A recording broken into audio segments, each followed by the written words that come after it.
Hey guys, this is Echo Soundworks, and you are checking out a first look video on ADSR. And in this video, we're going to be checking out movement by Output or Output Sounds.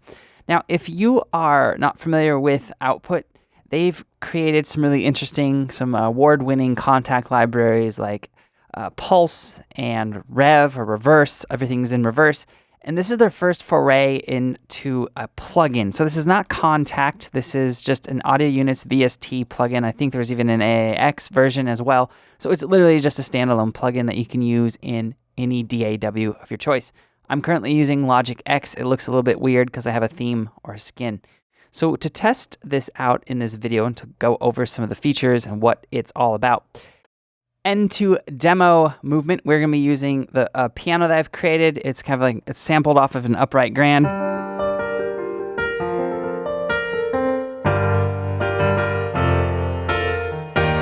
So I actually have movement on right now. Let me turn that off real quick. So this is what the piano sounds like normally.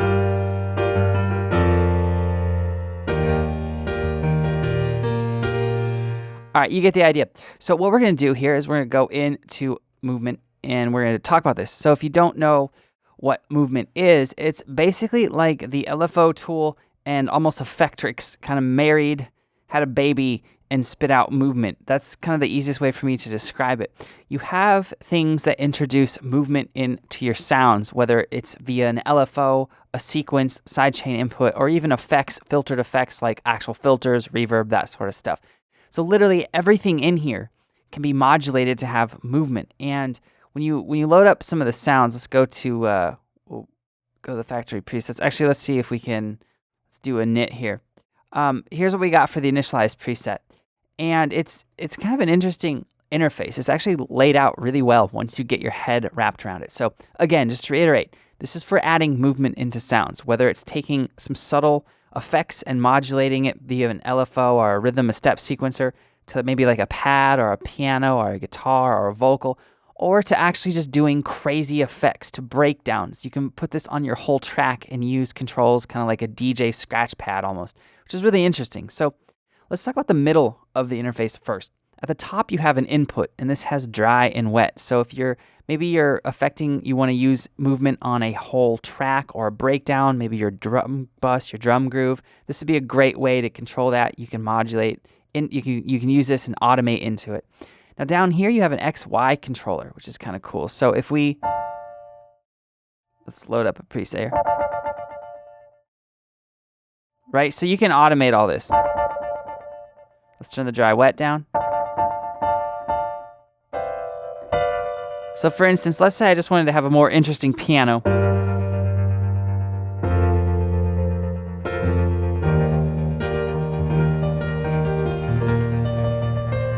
You can control that via the dry wet. Now with the wet up a lot, this is going to be a pretty noticeable effect. The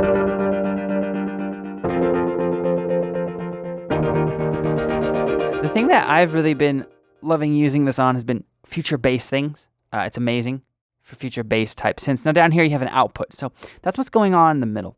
Now over here at the left you have your presets. There are 300 presets, and just going through them, I haven't even gone through them all yet, but they're a lot of fun. So that one's kind of cool. They're very musical sounding presets. Only thing I don't like is sometimes when there's a delay on it, it's done this a few times. It's a little buggy, and it did just come out, so maybe that's why. But I've noticed with certain presets, they have a lot of delay.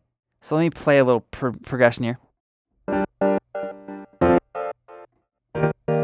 That even when I switch presets, it's not doing it right now, but there's been this little lag when I start playing with the new preset that has the same delay plugin on it. It starts playing what I played a few minutes ago, which is weird, but I don't know if I'm the only one having that. I very well could be, or it could just be an issue with a session that I had loaded. But anyway, there's tons of effects here. I mean, tons of just suites of effects, rather.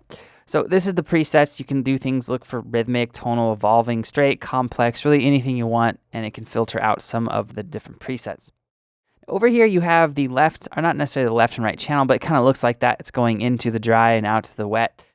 And what's going on here is you have 4 different independent sections, or 2, well, technically 4, I guess, but they're grouped into groups of 2. And what they are they're the different rhythm sections inside of movement. And you see right now it says step right here and LFO right here. Let's turn these ones off. So right now,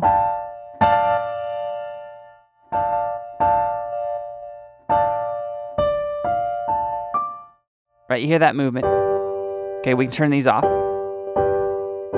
So now we just have the compressor. So you have effects down here, you have volume and pan, you can load up effects here. But what you have in this section, this rhythm section, is you can click on this and you can do multiple types of rhythmic edits to your sound. You have patterns. This is set right now set up to a step sequencer. You have LFOs, so you can do things like the LFO tool. And there's a boatload of cool shapes that you can do. You can use their quote unquote proprietary flux model. That to me seems like just being able to change the rate of the LFO as it continues. And it's pretty cool to mess around with some of the flux presets. We'll look at that in a second. And you can also set it to sidechain input into your DAW. So there's 3 different ways to create rhythm in each of these 4 rhythm pots or rhythm modules here. And you can blend step sequencing with LFOs, with sidechain. And you can top that all off with a whole host of effects. And the effects that you get inside of output, you get delay, EQ, filter, distortion, reverb, and compression. And you can just click in any of these 4 boxes to add those effects. You can have 8 total on the whole signal flow of output, which is really interesting. So let's play a couple more presets.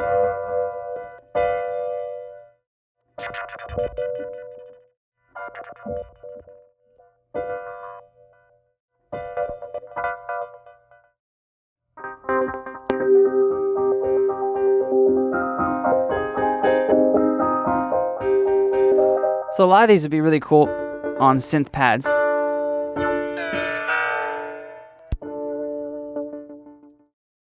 All right, you can see over here, you have an XY slider, which is kind of interesting. And if you see those wiggling around, you see those little lines right there moving.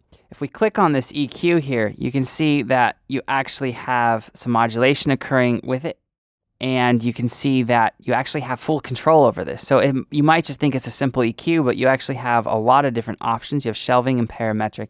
And that's the same with all of the effects. You can actually click on this, and then this bottom section of movement where your output is, this will display the actual effect, and you have editing controls like dry, wet. So here's the distortion, for instance.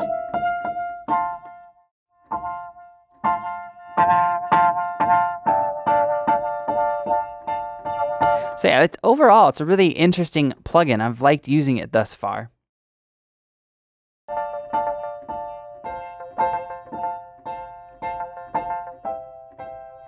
But yeah, overall, it's a fun little plugin. Last little thing I want to touch on is if you hit this question mark at the top, it'll actually give you kind of like a manual on what's on the screen. So for instance, if I go to the step sequencer and I hit this, it's going to show me different visual cues and different information about what's on the screen. See, if I go back now, let's go to the sidechain, right? It's now talking about the sidechain for it. So it's a pretty interesting plugin. I got it because I like the idea of having all these different things into one host. I'm kind of grown weary on the whole LFO tool thing. Effectrix I like, but sometimes it's a pain in the ass to get to work how I want it to. So I gave it a try, and it's a really cool plugin. I think at $149, it is it's definitely a luxury plugin. It doesn't fall into the same category of like compression, EQ, reverb, that sort of stuff. But if you're looking for something to spruce up some of your tracks or elements in your tracks, add movement to things like piano, synths, vocals, it has been really fun to play with. I definitely suggest checking out. I know you guys probably going to see it in my subsequent videos here coming up, because I'll probably have it on my plugin chain in the near future. But if you guys have any questions or comments, let me know below, and I'll get back to you as soon as I can. And like I said at the beginning of the video, I'm Echo Soundworks. Thank you so much for watching, guys. I'll see you next time.